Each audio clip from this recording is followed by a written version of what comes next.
Hey, Scarefest fans. This is Joe Lewis of Bonehead Weekly. I think I'm getting old. I'm getting old, or I just don't care for gore's sake. I'm not for sure.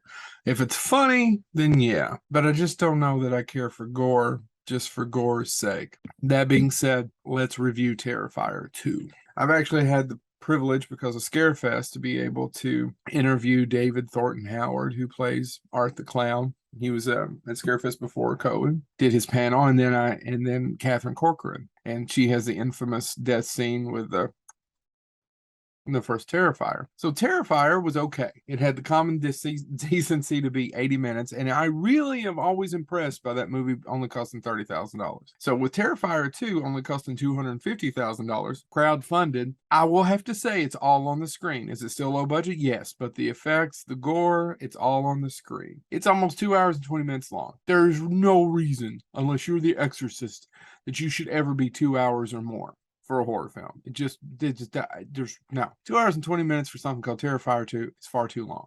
Now, did it seem awfully long? No, but I also watched it over three different settings. To go to the theater and sit there and watch it with some of the dialogue, I don't know. But these movies work. Why do they work? Partially, I think, is Art the Clown. I mean, another movie about a killer clown, that sounds ridiculous. I mean, it's been done so many times, but David Thornton Howard kills it as Art the Clown. It works. He's silent. His pantomime, it just works. And Damien Lewin, or however how you say his name, the director, has a way of telling us a story. Damien Leone has a way of telling us a story that makes no sense that we somehow pay attention to. So if you've seen the first Terrifier, you know that he blew his own brains out, then came back to life at the end of it and something. And this one, there's a family. He's back. There is a good part. There's a little demon kind of clown girl that he sees. There's this brother and sister and their mom, and their dad's dead, and we don't really know what went on there. It's a little too much exposition, actually. And then for some odd reason, Art wants to kill the kid or take the kid and the daughter and the sister and the boy and the girl. But she's the one with the wings, if you've seen the previews, that tries to fight him back. There's a sword. It's a jumbled mess. It really is. It makes no sense. And they don't do a very good job of explaining any of it.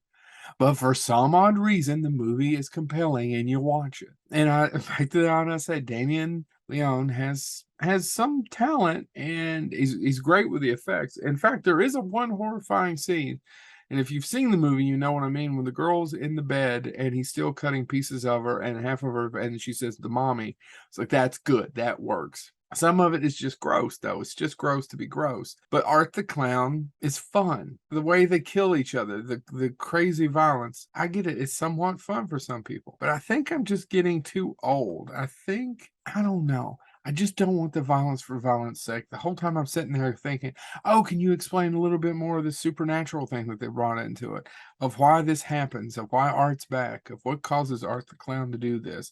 I kind of wanted a little bit of that. They kind of vaguely go over it, but they don't. So, should you watch Terrifier 2? Well, quite frankly, you've probably already seen it. It's on Screenbox, which you can get through Amazon. It's not awful. If you like the first one, the second one's more of it. And there's even a good clown song about the cereal. I enjoyed it, but I don't know that I could recommend it to most people. You have to be a specific person to watch Terrifier 2. Should you check it out? If you like the first one and you like a lot of gore, check out Terrifier 2. I just don't know that these movies are for me anymore. I just need a little bit more. This has been Joe Lewis of Bonehead Weekly.